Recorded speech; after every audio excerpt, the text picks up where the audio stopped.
Miami and Boston tonight in Miami. So we're gonna see what Cash is made out of. I feel you with that. Let me ask you about the Boston. Since that game is on tap tonight, we're gonna go ahead and jump into that. Series tied 2-2. Boston went up to Miami went up to Boston and held serve. Game 5 is real pivotal. Who do you think is the most important player to each team on the Celtics side? If they win, who's key? And on Miami side, that's a no-brainer if you ask me, but I'm gonna ask K-Dub because he the guru. Who's key to getting them that victory tonight? Because Game 5 is crucial. More than likely, whoever wins this game wins the series. On Boston side, hands down, Rajon Rondo. Rajon Rondo doesn't play to the level that he's been playing. We wouldn't even be talking about Boston right now. Right. I said it before. He's the gas that makes that engine go. His command of the floor, his command of the game. He basically sets the whole tone for the whole game.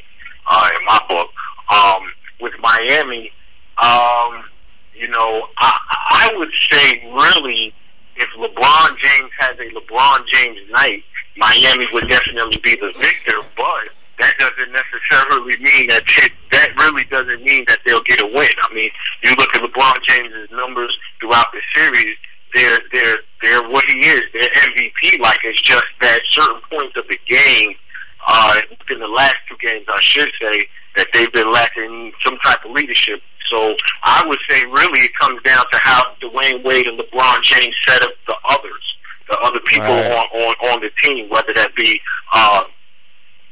Shane Battier, whether that's Mike Miller, whether that's Haslam, or whether that's Mario Chalmers. Right. I was saying, I think I agree with you with that on the Miami side. It's about who's that third player who's going to step up, because we all know what you're going to get from LeBron Wade and Dwayne Wade. But who's that third guy? Is it Udonis Haslam? Because he comes up with big rebounds and big 10-foot jumpers and important times of the game. Just like I was watching the game last night with San Antonio and Oklahoma City. The teams are so evenly matched is that all it takes is one possession, and usually if the star, and we talking about LeBron in this case, where he doesn't take the game-winning shot, is usually somebody's got to step up in that place, like a Shane Battier, like you said, who's going to contribute that 12 and 10 or that 15 and 8, some of that nature. Hey, you're absolutely right. You're absolutely right. And also, I've said it before, and I'll say it again. When you're the home team, it's to your advantage with you when it comes down to the bench. Yeah. For whatever reason, the bench plays, your bench plays very well when you're at home. So when that comes into play, that's an added necessity to you winning the game. But I wouldn't necessarily say that Boston bench would not play. I mean, they're well seasoned, they're well coached, so but once again, numbers don't lie. When you're the home team, your bench is at an advantage.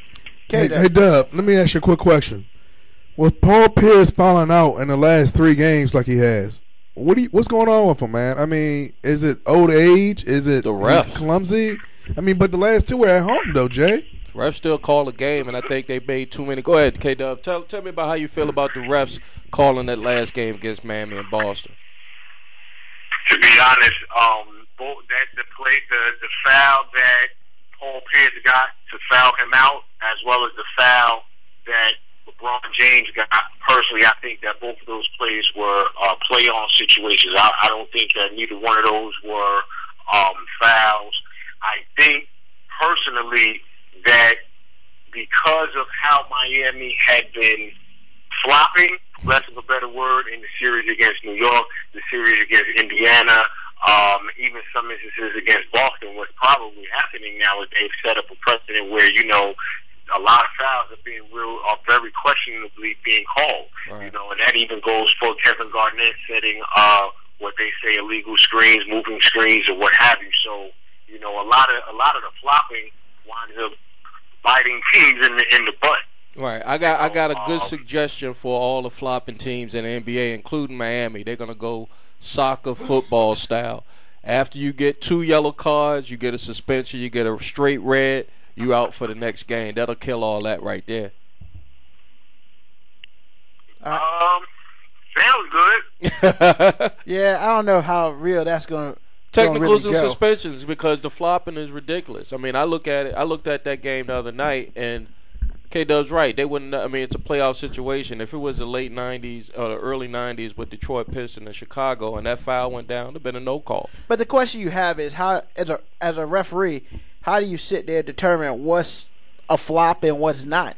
I mean, you know, but is it something where the league has to come back the next day and be like, all right, you got a flagrant one for flopping? I mean, I don't know how they're going to really sit there and determine what the flop is and how it works and all that beautiful stuff. I mean, my personal opinion is, first of all, if you flop, it's crazy. That's one of the reasons why they pretty much made the rule inside the cylinder. You know, regardless of whatever happens inside the cylinder, if you inside the cylinder, that's a defensive foul. It goes down. You know, and that's what it is. Now, I'm gonna be honest with you. I really haven't watched a whole lot of basketball. I have. Because one, I refuse to watch the Western Conference Series. Because the Lakers not in the K-Dub. That's part of it. But the other part, man, every time I watch a Miami game, I just get disgusted because I feel like it's 2.5 players against 5. And, you know, when is LeBron going to stop being a punk? K-Dub get him. Well, let me ask you this. What do you define LeBron? What do you define being a punk? Me and my boy had this conversation last night. And my thing is, I feel like LeBron, he's 6'9", 260 pounds. If you want to distribute, you play a guard spot. If you want to be a man and score all the time, you play where you are. The problem is, he feels like he needs to be all of everything. But my thing is, he's pretty much the only person in the NBA who can score at will except in the paint. Because his post game is weak. I mean, it's not up to par to his perimeter game and then his driving. But let's be real, man. Everybody in the NBA, the one person you really can't stop from scoring is LeBron James. True. So my thing is, why is he not scoring at a high level? He is. No. What is his average in the playoffs, K-Dub? He's at least at 28, 29.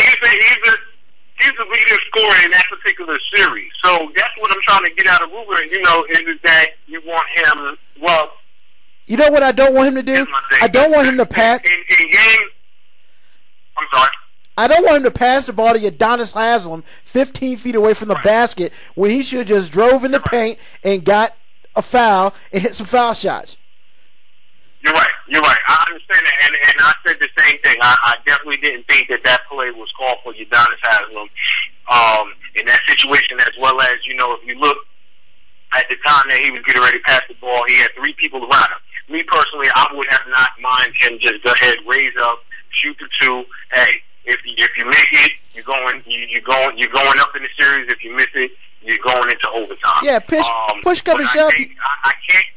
I can't take anything away from LeBron James because I mean he is playing like an MVP. He's playing like LeBron James. It's just that it's in him to get other people involved. But if Magic Johnson had the mentality of, let's say, a Michael Jordan as far as scoring, this is probably what it would look like. Exactly. Hold on, but the difference with Magic Johnson is when the game's on the line, Magic Johnson has a ball in his hand, and he's going to do what needs to be done. All great players are willing to take that last shot. I feel you, Rube. You're going to LeBron is not the greatest. I feel no. LeBron does not do what he's doing right now. Yeah, physically he cannot be stopped in the NBA. Okay. But my thing is, he's scared to fail, and until you want to win, until he stops being scared to fail, he'll never win. And that's my problem with LeBron. That's my only real problem with LeBron. Yeah, what he did a couple years ago. Let me ask you this, Ruben. Yeah. Let me ask you this. If LeBron James averaged 40, you think he would still win? If he averaged 45, you think he would still win? You know, in some instances, yes. Because sometimes you have to.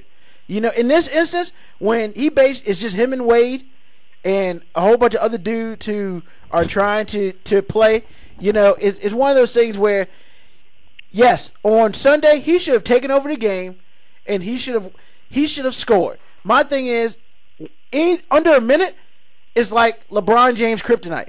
Let's give Boston a little bit of credit. Playing at home, their defense towards the last 2 minutes of the game. Michael Petras came up with 2 crucial rebounds. It's not like they playing the Pittsburgh Pisces. You know what I'm saying? But I keep hearing, like, I'm going to throw this back on the Kobe haters in the world. Oh, God. Kobe would have taken that shot. I don't care how many people on you, Kobe would have taken that shot. Jordan would have taken that shot. Jordan wouldn't have passed it to nobody. But that doesn't mean definitely not to Udonis K-Dub, tell him that doesn't mean that he's afraid to win. That's just asinine to say that the man is afraid to win a championship. His history dictates that he's afraid to win. So that stigma's with him until he wins that championship. Which he's but how not many gonna championships? win. Let's take it around the room. K-Dub,